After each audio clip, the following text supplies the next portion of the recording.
min Diallo Mamadou Mouhtar Diallo Mbappa Jam mi arta ley ɗo o message an ɗo ko directement e Alaji Selalel Diallo directement e IFDC directement e ɓe yahunoɓe ittanoɓe ka IFDC naɓa ka CNRD hanki mi yewti fi maɓɓe seeɗa kono minomi yewtirno hanki noon eno mi yewtirta hande noon haray hino serti seeɗa ko fi honɗum waɗi simi wi haray hino serti seeɗa hande komi woni e landade ko Alaji Selalel Diallo premier on taw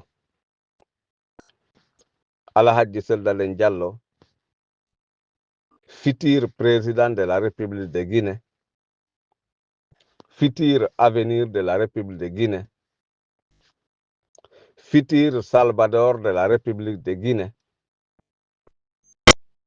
futur aimé de la République de Guinée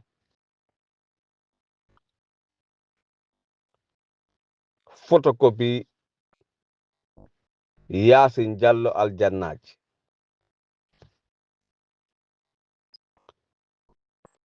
ko honɗum woni ko habbi ɗon onon force vive on fi joɗɗingol gouvernement civil ɗum ko landal an aranal woni komi landi on onon Alaji Selalel Diallo ko honɗum onon force vive on après feƴƴugol 31 décembre 2024 nde wonno e reconnaissance Mamadi Doumbouya hande kadi ko président de la République e reconnaissance mo ko président de transition fewndo ɗo ko reconnaissance ɗen mo ko président de trahison ko honɗum habbi ɗon onon force vive on surtout onon Alaji Selalel Diallo ko honɗum habbi ɗon haɗi nomon gouvernement mon on ko honɗum habbi ɗon ko honɗum habbi ɗon haɗi noddi ton on naɓuno yimɓe ɗiɗo ka CNRD ƴewɓe ka parti men IFDC mo enen fof hawtuɗen ɓen ɓe immi ɓe yehi wo ko ɓe représentant ɓe me'en ka CNRD fi ndarugol so tawi woni enen e CNRD en waway yaɓude façon goto e wawa yadde yaadu wotum CNRD on woni yimɓe trahisuɓe en ɓe woni janfante ɓe woni fenoɓe ɓe fenani en hara ɓe naɓuno ɗon ton ma o ƴettanoɗo ton hara ɓen ɗon ma on ɗon hara ɓen ɗon ɓe wontay fahin ka CNRD ton ka CNRD trahison ton ka wayri woni CNRD trahison joni kamɓe ɓe yaltay ka trahison ɓe arta ɓe muñño kala ko ɓe wonno heɓude ton kon ɓe wawa artude wontiden formanon en gouvernement mais wawa heɓude représentant ɓe ka ambassade ji ka be waɗe goɗɗo menen addane men ambassade Espagne ma ɗum addanon men consul wi'on men ko oɗo woni consul mon on ka CNT ka force vive force vive on ko oɗo nomi ambassade force vive on ko oɗo waɗi consul force vive on ko oɗo waɗi gouverneur force vive on ko oɗo waɗi préfet force vive on ko oɗo waɗi sous préfet force vive on ko ɓeɗo waɗi délégué ɓeɗo waɗi maire commune ɓe enen wona délégué spécial wiyeten enen ko maire commune ko wonno law kon enen ko ɗum wiyeten ko ɓeɗo woni maire commune ɓe ɓen ka commune ɗon acci ɗon jama on e kombaji ɗin ndaron so tawi gonga ñiiɓata ñiiɓa nder ton ñiiɓa yaasi meɗen faala ma min miɗo faala miɗo andi kadi wona min ton faala onon Alaji Selalel Diallo yon joɗɗinan men gouvernement civil ko ɓuri e yawde ko yaawi wo ko yaawi no fanɗi sago amen janvier lannata hara men yiyali gouvernement civil on gouvernement force vive on nyanden e yi o musidɗo men maninkajo mo kankan ka o wowli ɗon e français o wi wo jamais c'est fini pour le CNRD. CNRD c'était promis jusqu'au 31 décembre 2024.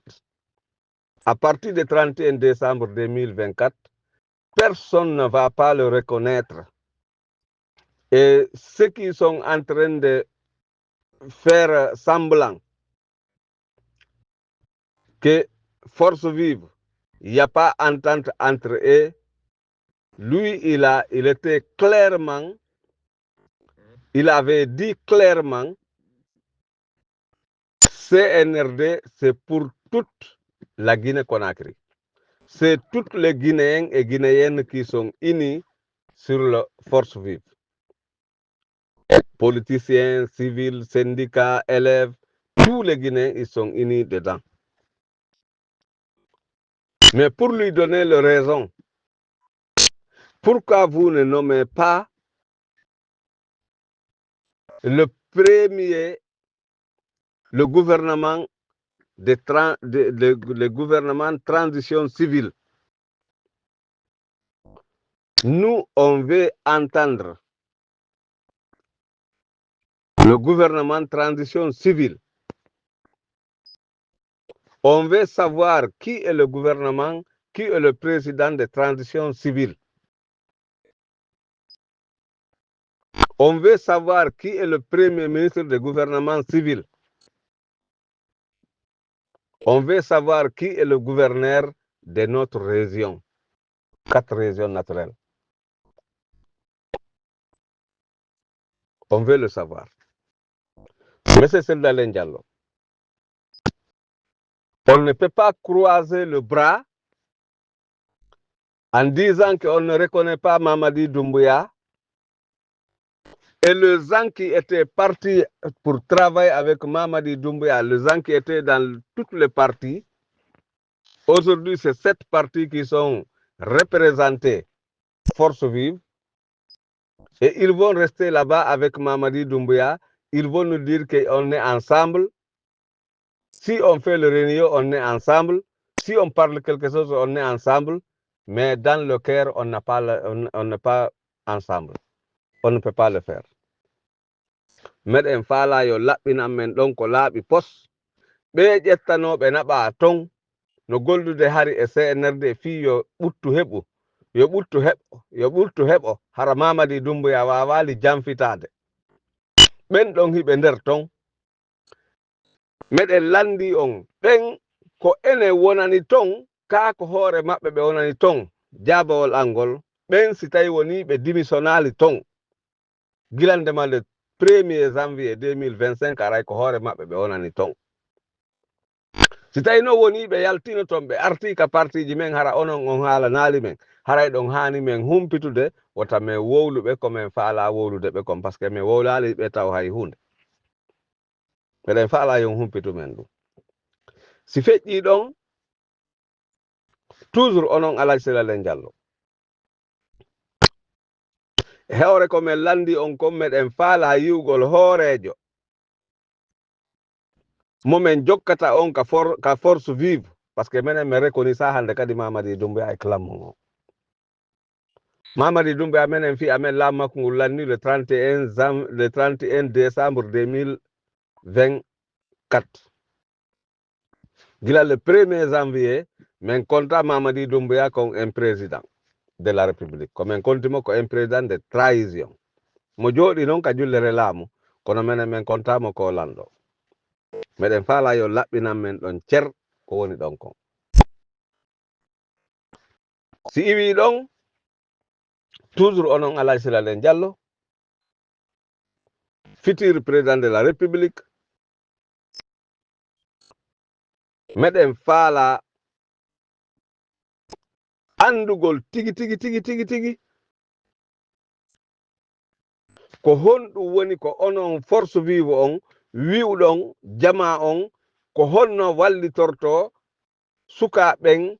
wawa immade daro dankaranno lando libération Aliou Ba meɗen faala libération Aliou Ba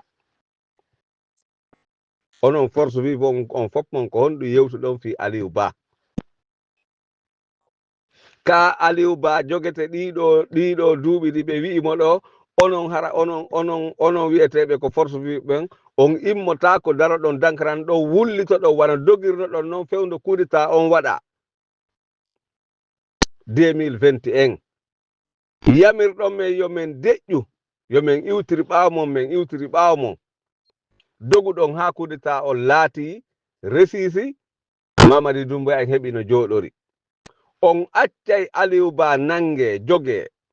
hiɗonon kadi hiɗon fokkitana ɗon on accay Aliou Ba nange joge tawata hara on immaki onon force vive on fop mon onon opposant ɓe ɓen on fop mon immoɗon andi noon ɓe Aliou Ba ko onon woni Aliou Ba ko onon ko on Aliou Ba landal mi waɗi goy miɗo landi on onon force vive on ko honɗum ƴettuɗon décision claire fi libération Aliou Ba ko adi menen men immade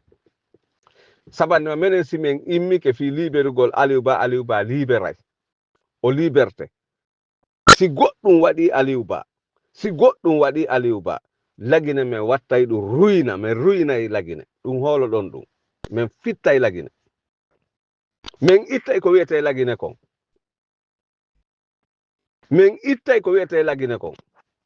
ko indépendant men landoto menen Fouta Diallo total min hetta hoore amen feccel lagine menen ha hande porte colonisali men Fouta Diallo meeɗa heɓude colonisation Fouta Diallo Éthiopie meeɗaka colonisede nder aduna on ko ɗiɗo peeji ɗiɗi mi woni meeɗaka colonisede e Japon woni peeji tati Japon Éthiopie Fouta Diallo meeɗaka colonisede meɗen faala laaɓodirde e mo'on laɓɓinanon men cer on immoto libéranon men Aliou Ba landoɗon onon force vive landoɗon libération Aliou Ba wullitoɗon e communauté international on wullitoɗon e CEDEA on wullitoɗon e Union Afrique on wullitoɗon e Union Europe on wano Sarkozy e Aliou Ba koɓe ami intime woni Sarkozy woni Emmanuel Macron mi wiyayno Emmanuel Macron actuel président de France kanko e Aliou Ba koɓe ami intime o wallay men libéranon men Aliou Ba ka ko menen immoto libéra Aliou Ba sabandema si min immike fi libérugol Aliou Ba hay goto wata innoyɗon dey wondema haray meɗen hawki ɓeeɗa ma meɗen hawki ɓeeto si onon politicien ɓe ɓen on immaki fi libérugol Aliou Ba menen civil on ɓe wona police wona militaire wona gendarme wona politicien wona opposant min immoyto min libéra Aliou Ba teddungal mo si min immoyke noon fi libérugol Aliou Ba ko none no o libéririrte o liibay ɗum ko teddungal mon haala kanko yewtita ko Diallo Madou Moutar Diallo Mappa Diame ñande 18 janvier 2025 mi yewti yewtere nde immoɗon onon libéranon men Aliou Ba rewo reweteɗe fof Aliou Ba yalta ka yaasi mi yi'a mo ka yaasi hara ko on joɗɗini kadi gouvernement civil transition civile organisé ɓe fi élection libre et transparence e nder lagine hara opposant jo hay goto ala hawketeɗo ala bugeteɗo élection waɗe menen min faalaka haala Doumbouya hande kadi Doumbouya ka nder dumburu o naadete o dumbe ka ley pete Dumbaye ɗum ko ɗum ɗo woni ton meɗen faala ɗiɗo piiji ɗi mi yewti ɗo miɗo faala ɗiɗo yo waɗa min ɗum ɗo kisan onon Alaji Silale Diallo ko onon immino onon e force onon e FNDC on onon ɗo ɗiɗo ko onon ɗo ɓurno jiddude fiyo Mamadi Doumbouya en yoɓe jooɗo haldano fotta ha le 31 décembre 2024 ɓe woni yimɓe trahisuɓe jama lagine on wonɓe yeyde jawle men ɗen bonna leydi men ndin jasa leydi men ndin to ndaari